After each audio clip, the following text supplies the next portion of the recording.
नमस्कार साथियों, Indian social voice news के माध्यम से लगातार जो विधायकी प्रत्याशी हैं, लगातार हम फेस टू फेस इंटरव्यू ले रहे हैं और आज हमारे साथ इंडियन सोशल वॉइस न्यूज के माध्यम से आज हमारे साथ मसरूजी देवासी जुड़े हैं, जो लगातार फील्ड में सक्रिय हैं और रानीवाड़ा विधानसभा क्षेत्र से निर्दलीय प्रत्याशी हैं।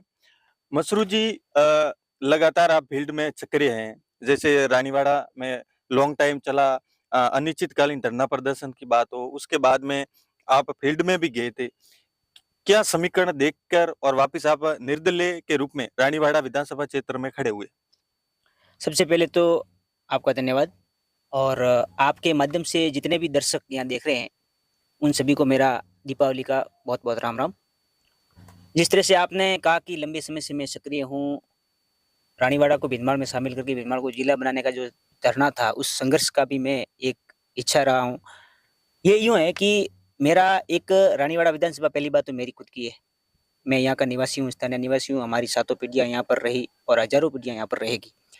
तो इसलिए मेरे अंदर इस रानीवाड़ा क्षेत्र के किसी भी मुद्दे को लेकर, किसी भी मुद्दे में मेरी सहभागिता हो, ये मेरी हमेशा इच्छा रहती है। और जिला बनाना एक बहुत बड़ा मुद्दा था। आज रानीवाड़ा विधानसभा क्षेत्र के लोग किसी जाति विशेष, धर्म विशेष, पार्टी विशेष, राजनीतिक या अमीर-गरीब ऐसा कुछ नहीं, सभी लोग एक मंच पर आकर के एक आवाज़ उठाते हैं कि हमें सांसद में शामिल नहीं होना है, हमें या तो यथावत जालौर में रखा जाए या भीनमाल को नया जिला बना दें। ऐसे मुख्य मुद्दे को कांग्रेस सरकार द्वारा नजरअंदाज किया गया। बहुत दुःख हुआ, बहुत आघात हुआ और अब जिस मुद्दे को हम ज्वलंत मुद्दा लेकर चल रहे थे, उस मुद्दे को हम लचर-वचर करके छोड़ नहीं सकते। इसको लेकर मेरी मुख्य जो इच्छा है, वो है कि रानीवाड़ा को अब जिला बनाने का जो आगे का संघर्ष है, वो मेरा रहेगा और न केवल ये, बाकी रानीवाड़ा के गाँवों की खराब सड़कों की हालत, रानीवाड़ा के किसानों की आज ऐसी हालत है कि बिजली के लिए किसानों को बिजली के ट्रांसफार्मर के लिए किसानों को धक्के खाने पड़ रहे हैं, रिश्वत देनी पड़ रही है, ऐसा भी सुनने में आया है, कई एविडेंस है हमारे पास। तो ये सारी समस्याएँ हैं, सरकारी स्कूलें खत्म हो चुकी है, स्वास्थ्य संबंधित कोई व्यवस्था नहीं है और यहाँ की राजनीति एक जाति, धर्म और समाजों वाली राजनीति इतनी हावी हो चुकी है कि अब उसको धीरे-धीरे नीचे लाना बहुत अति आवश्यक हो चुका है। और ये सारी चीज़ें देखते हुए मैं एक युवा हूँ और आगे भी मैं रानीवाड़ा विधानसभा क्षेत्र के अंदर भविष्य तलाश रहा हूँ। तो मैंने निश्चय किया कि क्यों ना 2023 का विधानसभा चुनाव लड़ा जाए और बड़ी अच्छी तरह से लोगों से आशीर्वाद माँगा जाए और उसके बाद में लगातार संघर्ष किया जाए। मसरूर जी, कहीं न कहीं जैसे भारतीय जनता पार्टी की तरफ से मैदान में नारायण सिंह जी देवल साहब हैं, कांग्रेस से रतन जी देवासी हैं, तो वरिष्ठ नेता हैं। इनका बड़ा फील्ड वर्क है। तो कहीं न कहीं आपको ये नहीं लग रहा है कि जो इनका जनाधार है, वो फील्ड में ज़्यादा है? देखिए, किसी का जनाधार नहीं होता, पहली बात तो ये है। जो व्यक्ति जितने लंबे समय से फील्ड में है, उतने लंबे समय से फील्ड में होने के नाते स्वाभाविक है कि उसके साथ में लोग उनके साथ में जुड़ते हैं, सीधी बात है। मैं पिछले 1.5 साल से रानीवाड़ा विधानसभा में गाँवों में धीरे-धीरे घूम रहा हूँ और धीरे-धीरे अपना जनाधार बढ़ा रहा हूँ और लोगों से संपर्क कर रहा हूँ, तो अच्छे लोग मेरे संपर्क में आ रहे हैं और मेरी विचारधारा से मिलते-जुलते जो लोग हैं, वो मेरे साथ जुड़ रहे हैं। तो जो लोग 20-25 साल से 30 साल से लंबे समय से हैं, तो उनके साथ में लोग होंगे, बेशक। लेकिन एक लोग तो एक प्रेम भाव से जुड़ना, व्यक्तिगत जुड़ना एक अलग बात है, लेकिन लोग उस हिसाब से जुड़े कि व्यक्ति अपने क्षेत्र के अंदर विकास करवा रहा है, व्यक्ति हमारे यहाँ की सड़कें सही करवा रहा है, व्यक्ति सभी 36 कौम के अंदर भाईचारा कायम करने का काम कर रहा है, व्यक्ति भ्रष्टाचार नहीं कर रहा है। ये सारी चीज़ें, इन चीज़ों को लेकर जब जनता जुड़ेगी, तब एक तरफ़ा बहुमत से विधानसभा भेजेगी और सेवा करने का मौका भी देगी। युवाओं का भविष्य राजनीति में देखा जाए तो आप एक युवा हैं, ठीक है? और एक तरफ राजनीति में देखा जाए तो धनबल का प्रयोग होकर चुनाव लड़े जा रहे हैं। क्या लगता है मसरूर जी, इस समय युवाओं को आगे आना चाहिए राजनीति में या फिर युवाओं का आना मुश्किल है क्योंकि धनबल की राजनीति हो चुकी है? ये आपका बहुत सटीक सवाल है। मैं इस पर ये कहना चाहूँगा, युवाओं को राजनीति में शौक से नहीं, आज मजबूरी से आना पड़ रहा है। और मजबूरी से इसलिए आना पड़ रहा है कि आज हज़ारों, लाखों की तादाद में युवा पढ़ाई के स्टडी के माध्यम से प्रशासनिक जॉब में जाना चाहते हैं। लेकिन समस्या वहाँ आ रही है कि एक युवा, गरीब परिवार का युवा, बेटा हो या बेटी हो, रात-दिन पढ़ते हैं, बड़े-बड़े सपने लेकर पढ़ते हैं, रात को 1-1 बजे तक पढ़ते हैं, सुबह 5 बजे खड़े होकर के पढ़ते हैं। पूरी की पूरी पढ़ाई करने के बाद में जब वो एग्ज़ाम देने जाते हैं और जब पेपर लीक हो जाता है, तब आप समझ सकते हैं उन पर कितनी बड़ी गुज़रती होगी। एक नेता 5 साल तक अपने विधानसभा क्षेत्र के अंदर मेहनत करता है, उसके बाद में जब चुनाव परिणाम उसके विपरीत आ जाते हैं नेता के, तो कोई फ़र्क नहीं पड़ता। खुद महसूस कर लेता है कि भई मेरी कहीं न कहीं कमी रही होगी, इसलिए लोगों ने मुझे आशीर्वाद नहीं दिया। लेकिन जब टिकट ही कट जाए तो उसमें क्या बीतती है, वो बीतती है उस विद्यार्थी के ऊपर जब उसका पेपर लीक हो जाता है। तो युवाओं को सबसे मोस्ट एंड इंपॉर्टेंट तो इसलिए राजनीति में आना चाहिए कि युवा युवा का दर्द समझेगा। बुजुर्ग क्या करेगा? एक मैं आपको छोटा सा एग्जांपल देता हूं कि 50 एबव या 45 एबव जो व्यक्ति होगा वो क्या करेगा? अपने बच्चों को सेटल करने की कोशिश करेगा, सात पीढ़ियों का कल्याण करने की कोशिश करेगा। युवा युवा की सोचेगा ताकि युवा साथ देंगे और हम लंबे समय तक राजनीति में टिक पाएंगे। इसलिए मैं युवा होने के नाते युवाओं की जो समस्या है उनको लेकर के बहुत गंभीर हूँ। आप फील्ड में जा रहे हैं, रानीवाड़ा का विकास पिछले 15 साल से देख रहे हैं आप गाँवों में जा रहे हैं, किस तरह की जो रोडों की हालत है, स्वास्थ्य व्यवस्था है, शिक्षा के क्षेत्र में सुधार है, किस तरह से आप फील्ड में जाके आपने धरातल पर देखा?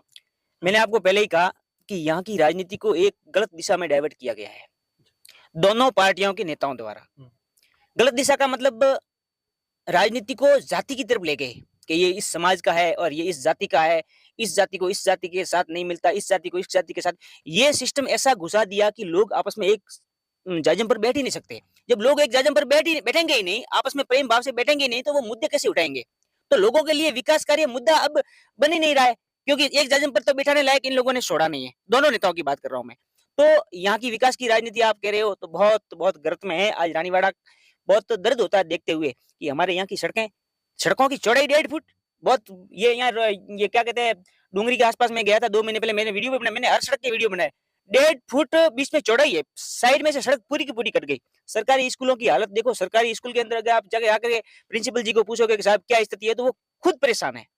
रिक्त पद पड़े सारे के सारे, शौचालय की कोई सुविधा नहीं, पानी पीने की बच्चों की कोई सुविधा, ऐसे में कौन बच्चे भेजेगा अपना? और शिक्षा से आम गरीबों और किसानों के बच्चे शिक्षा से वंचित इसलिए रह रहे हैं क्योंकि सरकारी स्कूलों में सुविधाएं नहीं है। लाइट की व्यवस्था कहाँ है? कोई व्यवस्था नहीं। यहाँ रानीवाड़ा शहर के अंदर हर 15 मिनट में एक ट्रिप आता है, किसी भी व्यक्ति को पूछ लो, या फिर 1 घंटे आप किसी दुकान में बैठ कर देख लो। तो विकास कार्य बिल्कुल मैं समझता हूँ शून्य है रानीवाड़ा के अंदर, शून्य विकास कार्य। कोई काम यहाँ लिखता ही नहीं है, कोई काम नहीं। सिर्फ और सिर्फ हवाबाजी, समाजों और जातियों में लड़ाना। आपको सम्मान मिला, अरे सम्मान से क्या करेंगे? सम्मान तो हमारे अंदर, हम सम्मानित व्यक्ति हैं, तो सम्मान कहीं भी मिल जाएगा। सम्मान से कोई लेना देना नहीं है, हमें तो विकास कार्य चाहिए। तो रानीवाड़ा विकास कार्य में इन नेताओं ने, दोनों ने मिला करके बहुत पीछे धकेल दिया है। अब युवाओं को, रानीवाड़ा की विधानसभा की जनता को सोचना होगा कि हमें विकास कार्य को कैसे आगे ले जाना है। इसलिए एक निष्पक्ष युवा को चुनना बहुत जरूरी है। मसरूर जी, यदि रानीवाड़ा विधानसभा क्षेत्र की जनता आपको आशीर्वाद देती है, तो रानीवाड़ा के लिए नया विजन आपके पास क्या है? सबसे पहला तो मेरा एक ही संकल्प, मैंने संकल्प ले रखा है कि पहले हमारा संघर्ष चल रहा था भिनमाल को जिला बनाया जाए और रानीवाड़ा को भिनमाल में शामिल किया जाए। सबसे पहला मेरा संघर्ष होगा, तो सबसे बड़ा मेरा सपना और पहला संघर्ष होगा, रानीवाड़ा को जिला बनाऊंगा। फिर उसके बाद में विकास के मुद्दों पे आप अपनी राय? बहुत सारी विकास के मुद्दों में सबसे मेरे पास 6 पॉइंट मुख्य हैं। वो है पहला सड़क। यहाँ की सारी सड़कें, भले केंद्र की योजना हो उसके अंतर्गत हो, स्टेट की योजना के अंतर्गत हो, किसी भी योजना के अंतर्गत उस सड़कों को, गांवों की सारी सड़कें एक क्वालिफाई सड़कें बनाना मेरा पहला उद्देश्य है, ताकि उसमें क्या है कि आम लोगों के वाहन है वो आसानी से चल सके, आवागमन में कोई परेशानी न हो। दूसरा नंबर, यहाँ की जितनी भी सरकारी स्कूल हैं, उन सभी स्कूलों का कायाकल्प करना मेरा सबसे बड़ा सपना है, क्योंकि आम घरों के बच्चे उन सरकारी स्कूलों में पढ़ते हैं। बहुत सारी प्रतिभाएं छुपी हुई है आम घरों में, लेकिन उनको सही व्यवस्था, शिक्षा व्यवस्था नहीं मिलती, उसकी वजह से वो पीछे रह जाते हैं। तीसरा मेरा सपना है कि हर गांव में एक हॉस्पिटल होना चाहिए, और हॉस्पिटल ऐसा जहाँ निःशुल्क दवाइयां हो, पूरी व्यवस्था हो, नर्स हो, डॉक्टर हो, जहाँ सारी सुविधा हो, ताकि आम परिवारों के पास में पैसे नहीं है, उनके बच्चे, उनके बहन बेटियों की डिलीवरी में कहीं समस्याएं नहीं आए। ये सारी चीजें, 3 ये, और चौथा मेरा मुख्य ये है कि यहाँ पर नशे का जो कारोबार अब दूसरी विधानसभाओं के मुकाबले तो काफी ठीक है, काफी ठीक तो नहीं कह सकते, ठीक है, लेकिन अब ये पनपना नहीं चाहिए, इसको जड़ से खत्म करना मेरा मुख्य उद्देश्य रहेगा।